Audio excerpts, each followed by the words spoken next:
What happens when a Democratic senator, a man who was supposed to be one of the party's most reliable progressive warriors, commits the unforgivable sin of treating the incoming president with basic human decency and professional respect? What unfolds isn't just another political disagreement on a daytime talk show. It's a reckoning. It's the moment when the mask slips off completely, revealing the authoritarian impulses lurking beneath progressive rhetoric about unity and healing and working together. This is the story of how John Fetterman walked into The View prepared to explain a perfectly reasonable meeting with President-elect Trump, only to face a tribunal of hosts who couldn't comprehend that talking to political opponents doesn't constitute treason, and how his common-sense response exposed the complete intellectual bankruptcy of a panel that claims to champion dialogue while practicing ideological excommunication. Before we dive into this extraordinary confrontation, understand what you're witnessing. This isn't just about one senator visiting Mar-a-Lago or one panel of hosts disagreeing with that decision.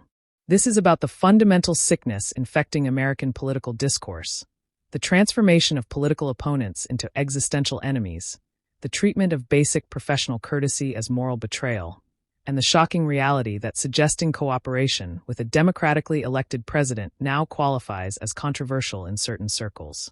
The View's reaction to Fetterman's perfectly reasonable decision to meet with Trump crystallized everything wrong with Trump derangement syndrome, exposing hosts who claim to want bipartisanship while attacking anyone who actually practices it.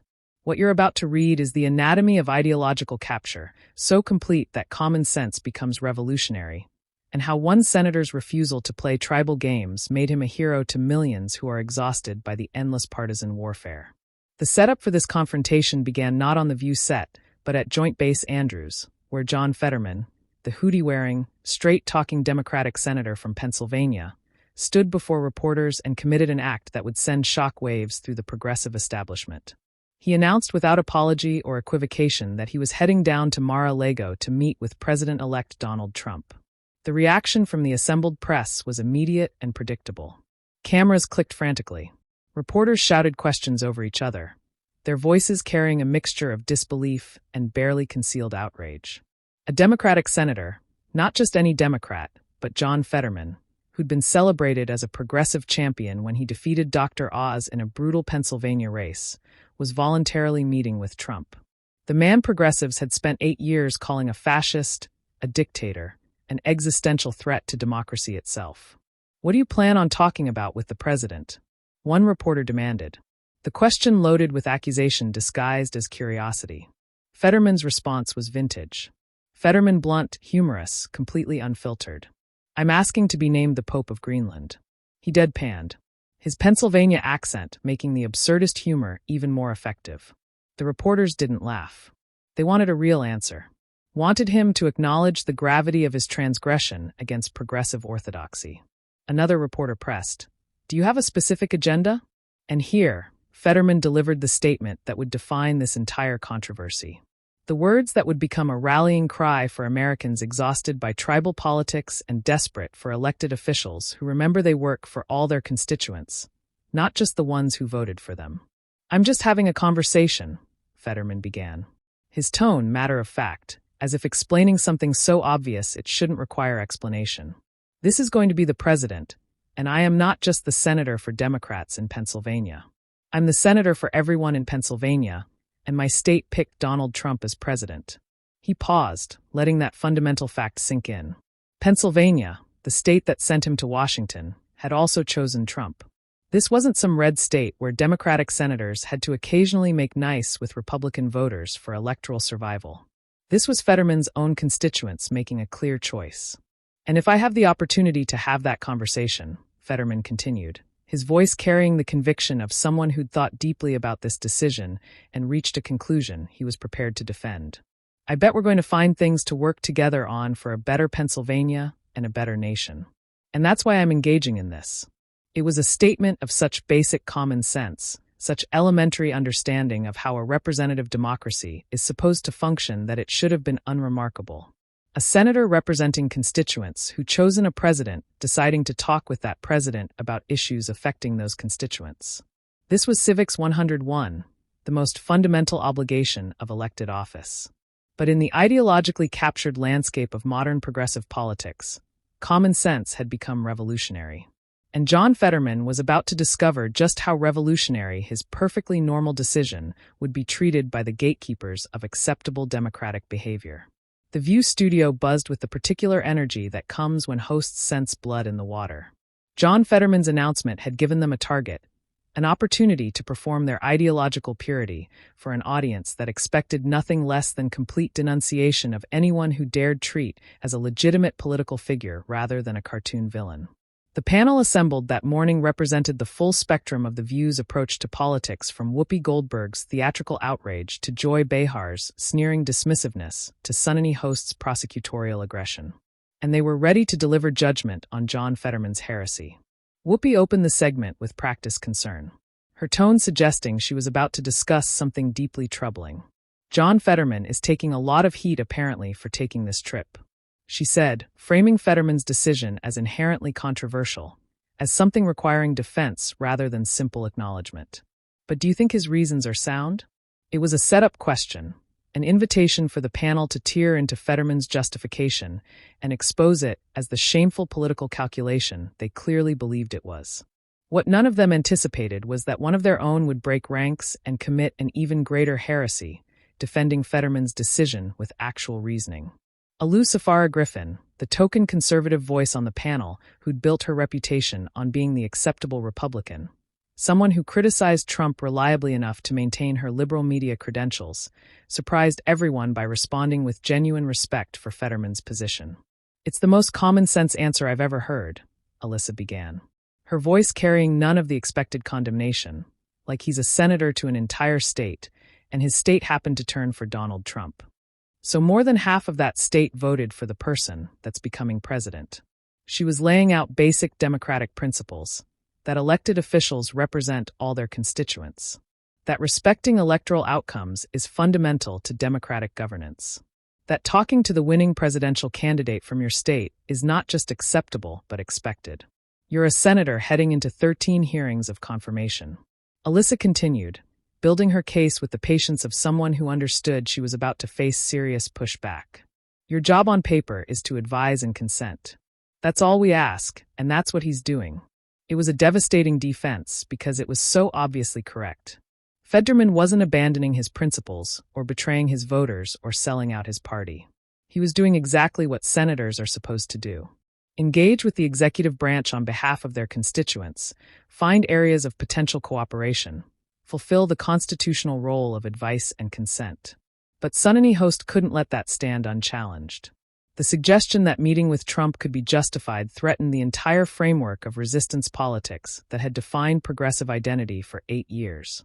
If Trump was someone you could meet with professionally, someone you could work with on specific issues, then he wasn't the Hitler figure that justified treating his supporters as deplorables and his administration as an illegitimate regime. I have to say, Sunny jumped in, her voice dripping with barely concealed contempt.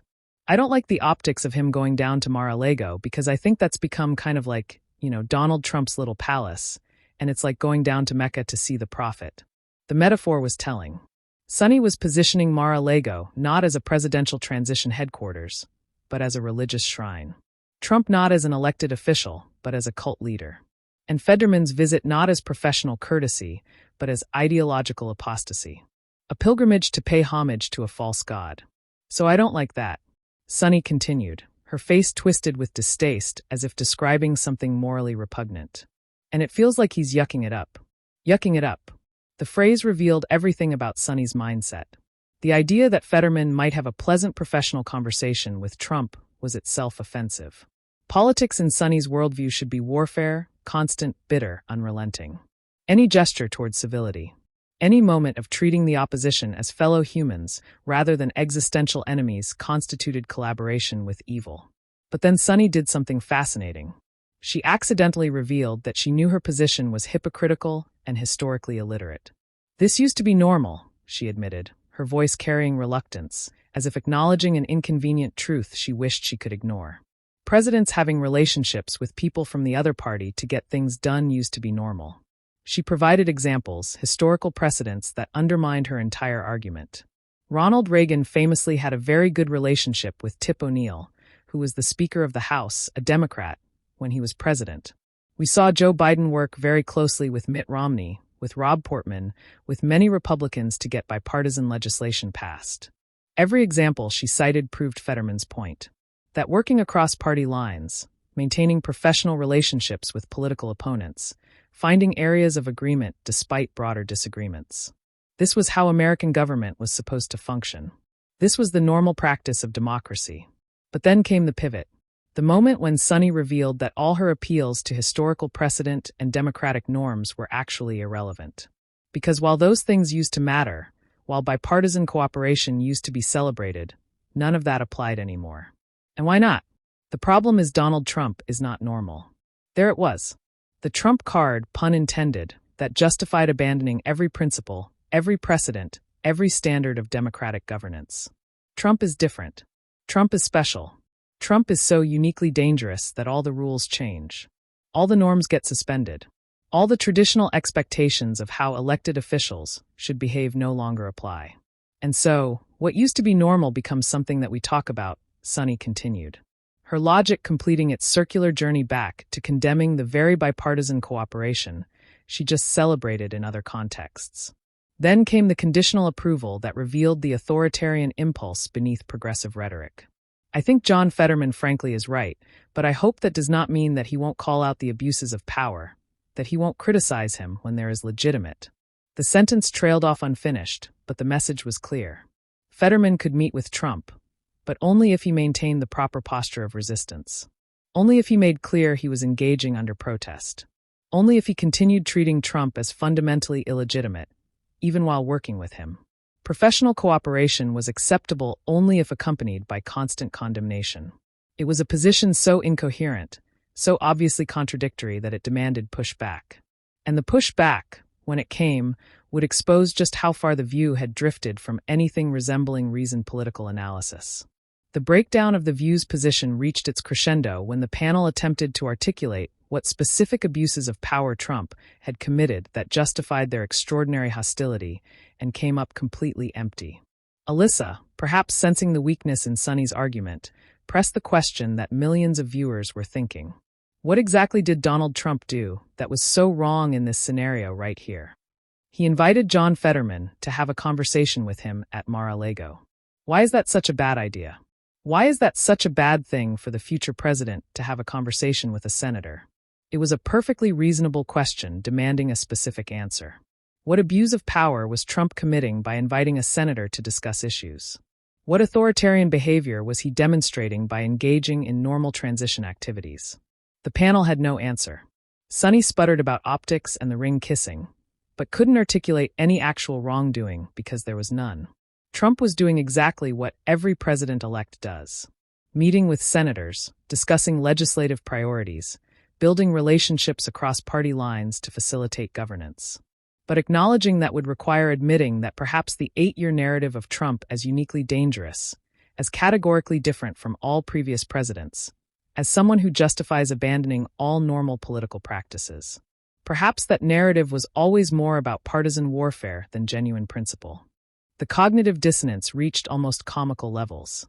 When the panel pivoted to discussing Trump's Greenland comments, treating his provocative statements about potentially acquiring the territory as evidence of his unfitness for office, while simultaneously revealing their own ignorance of strategic realities.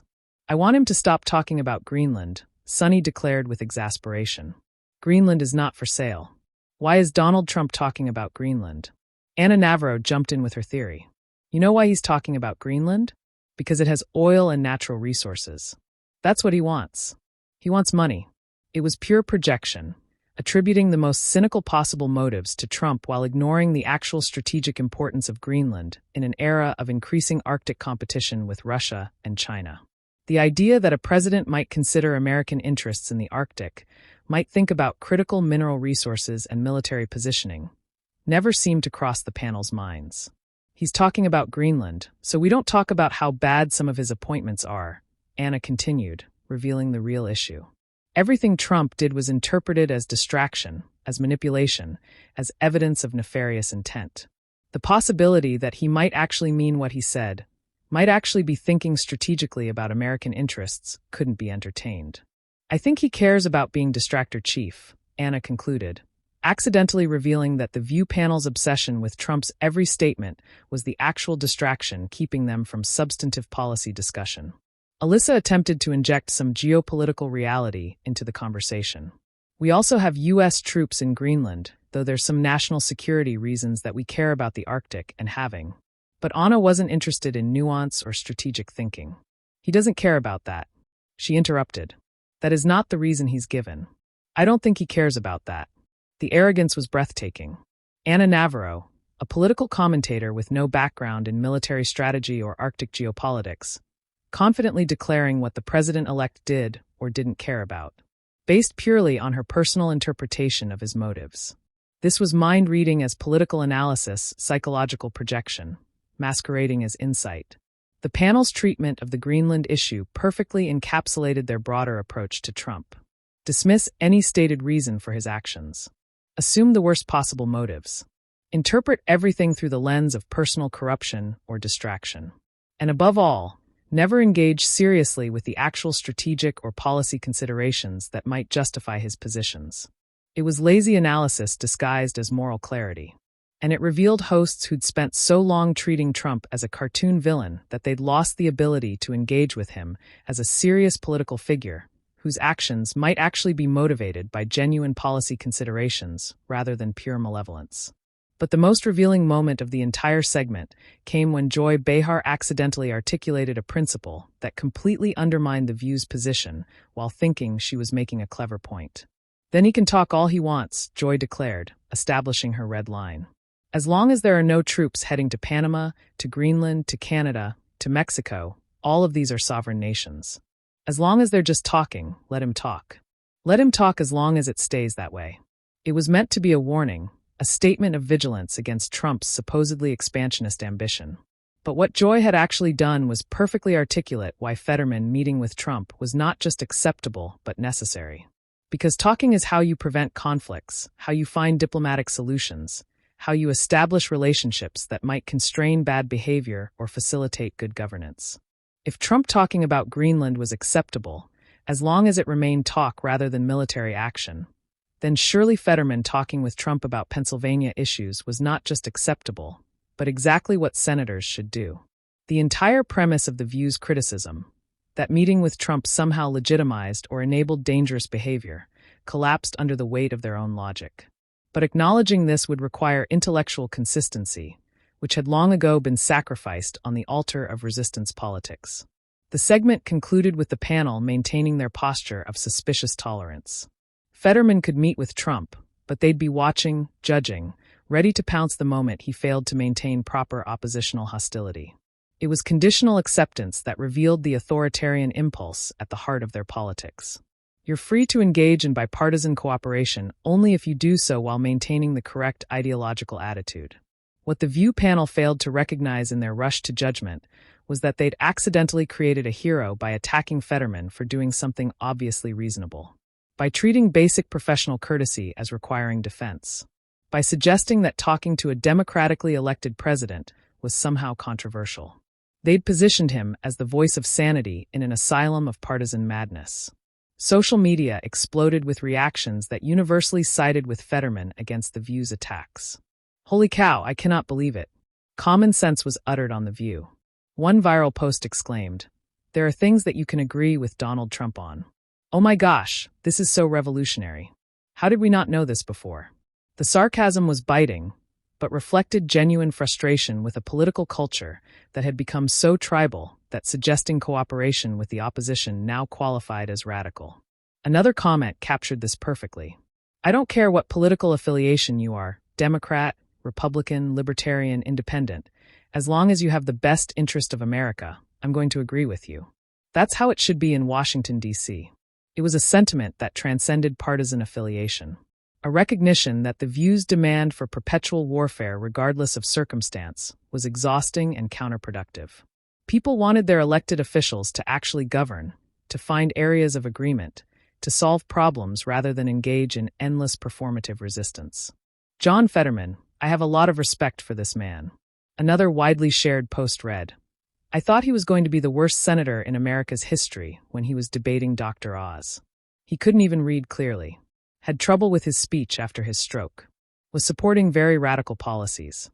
But I'll tell you what, he turned a new leaf because he seems right now more rational than some Republicans, the Mitch McConnells and Lindsey Grahams of the world. I respect the heck out of him for being willing to talk to Donald Trump and discuss the issues facing America.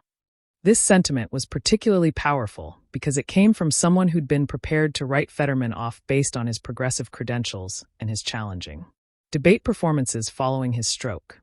Instead, Fetterman's willingness to engage across party lines had earned respect from people who would never vote for him, but could appreciate a politician who took his representational duties seriously. The contrast between Fetterman's approach and the View's reaction crystallized a growing divide in American politics, not between left and right, but between those who saw politics as total warfare, requiring complete opposition to the other side, versus those who understood that democracy requires finding common ground, even with people you disagree with on most issues. The View represented the former, a politics of perpetual resistance, where any gesture toward the opposition constitutes betrayal.